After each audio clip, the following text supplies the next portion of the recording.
அன்பு நேயர்களுக்கு என் இனிய மனமார்ந்த வணக்கங்கள். நம்மளோட மிதுன ராசிக்கார நேயர்கள் எல்லாருமே இந்த ஒரு பதிவை முழுமையாக கேட்டு பயன்பெறணும்னு நான் ஆசைப்படுறேன். வீடியோவுக்குள்ளே போகிறதுக்கு முன்னாடி நம்ம எல்லாருக்கும் ஒரு தெளிவு கிடைக்கணும் இல்லையா? அதுக்காக அந்த முருகப்பெருமான மனதார வேண்டிக்கிட்டு இந்த பதிவுக்குள்ளே போகலாம்.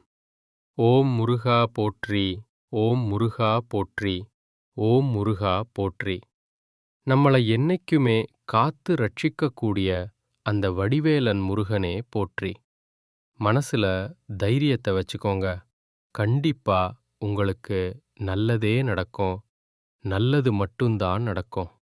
பொதுவாவே நம்ம மிதுன ராசிக்காரங்க அப்படின்னாலே நட்புக்கு ரொம்ப ரொம்ப முக்கியத்துவம் கொடுப்பாங்க. சொல்லப்போனா ஒரு உண்மையான நண்பனுக்காக தன்னோட உயிரையே கொடுக்கக்கூட துளி கூட தயங்க மாட்டாங்க. இவங்களோட ஒரு பெரிய ப்ளஸ் பாயிண்ட் என்ன தெரியுமா?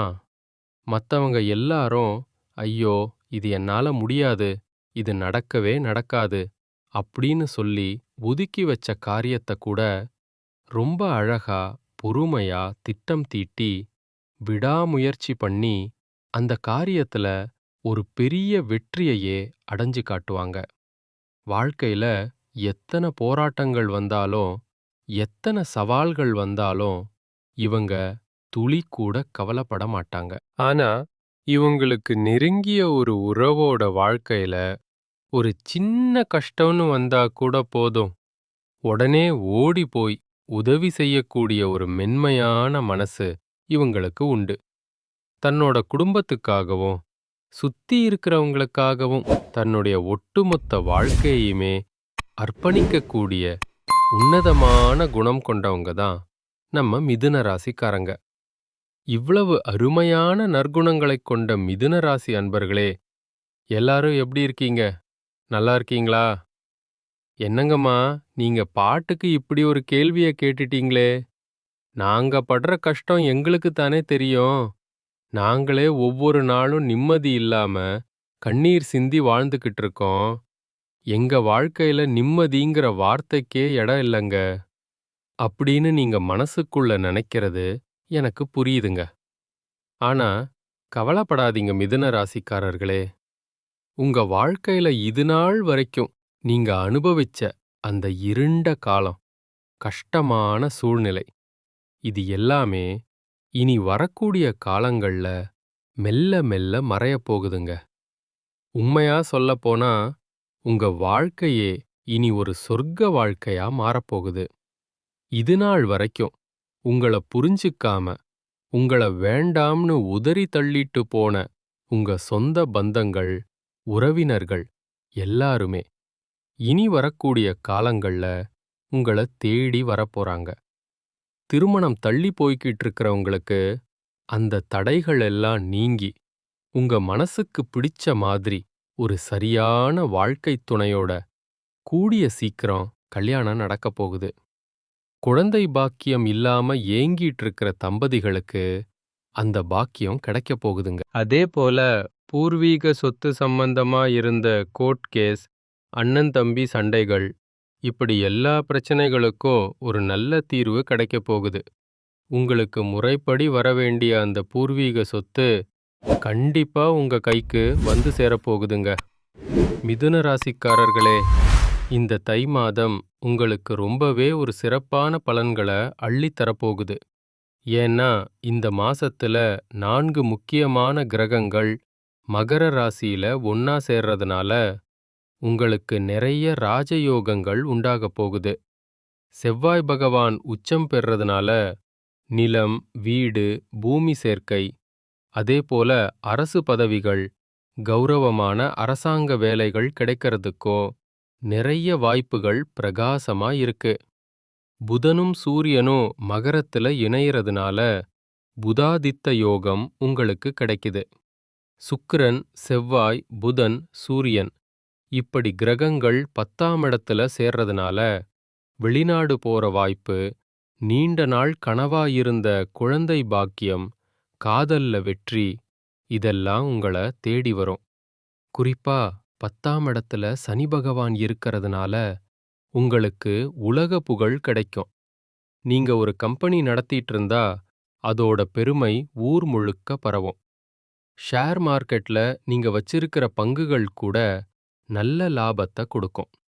பொது வாழ்க்கையில இருக்கிறவங்களுக்கும் அரசியல் மற்றும் சங்கங்கள்ல பொறுப்புல இருக்கிறவங்களுக்கும் இது ஒரு பொற்காலம்னே சொல்லலாங்க.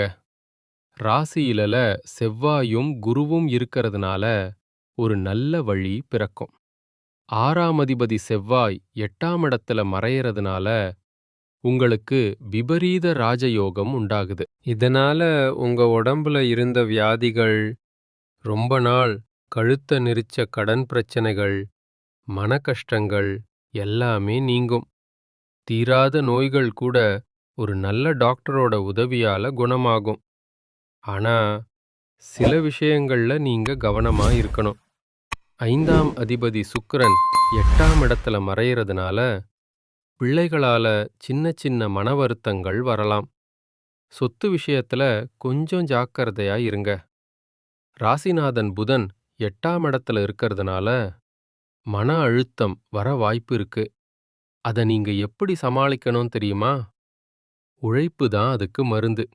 கொஞ்சம் அதிக நேரம் வேலையில கவனம் செலுத்தினீங்கன்னா அந்த தேவையில்லாத சிந்தனைகள் ஓடாது. எதையும் பிளான் பண்றத விட உடனே செயல்ல இறங்கறது நல்லது.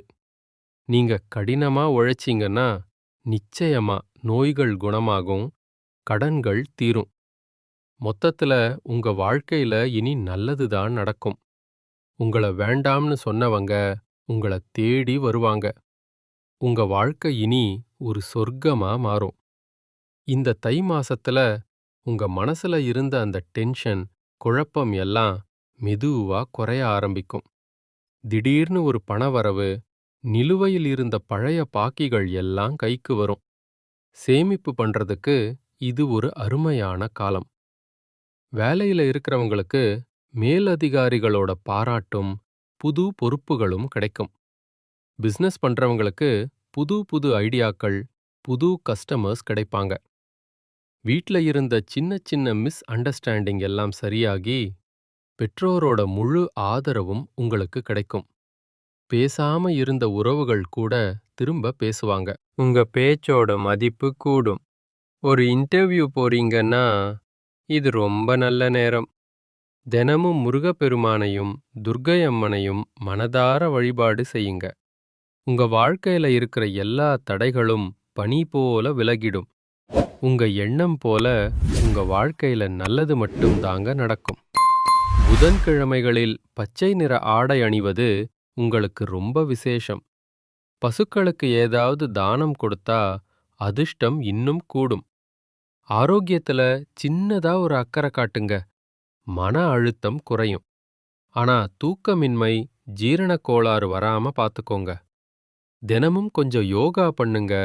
ஒரு சின்ன நடைப்பயிற்சி போங்க. உடம்பு தெம்பாகும். வீட்ல சுப நிகழ்ச்சிகள் பத்தி பேச ஆரம்பிப்பீங்க. உங்க ஆசைகள், கனவுகள் எல்லாம் ஒவ்வொன்னா நிறைவேறப் போகுது. பழைய கவலைகளை தூக்கி போட்டுட்டு ஒரு புது நம்பிக்கையோட இந்த தை மாசத்துல காலடி எடுத்து வைங்க. தடைப்பட்ட வேலைகள் எல்லாமே இனி சரசரன்னு நடக்கும். நல்ல மனிதர்களோட நட்பு உங்களுக்கு கிடைக்கும். மத்தவங்க மத்தியில உங்க செல்வாக்கு உயரும். உங்ககிட்ட மறைஞ்சிருந்த திறமைகள் எல்லாம் இனி வெளியே தெரிய ஆரம்பிக்கும். ஆனா சில விஷயங்கள்ல நீங்க கவனமா இருக்கணும்னு சொன்னேன் இல்லையா? எதையுமே அவசரப்பட்டு முடிவு எடுக்காதீங்க.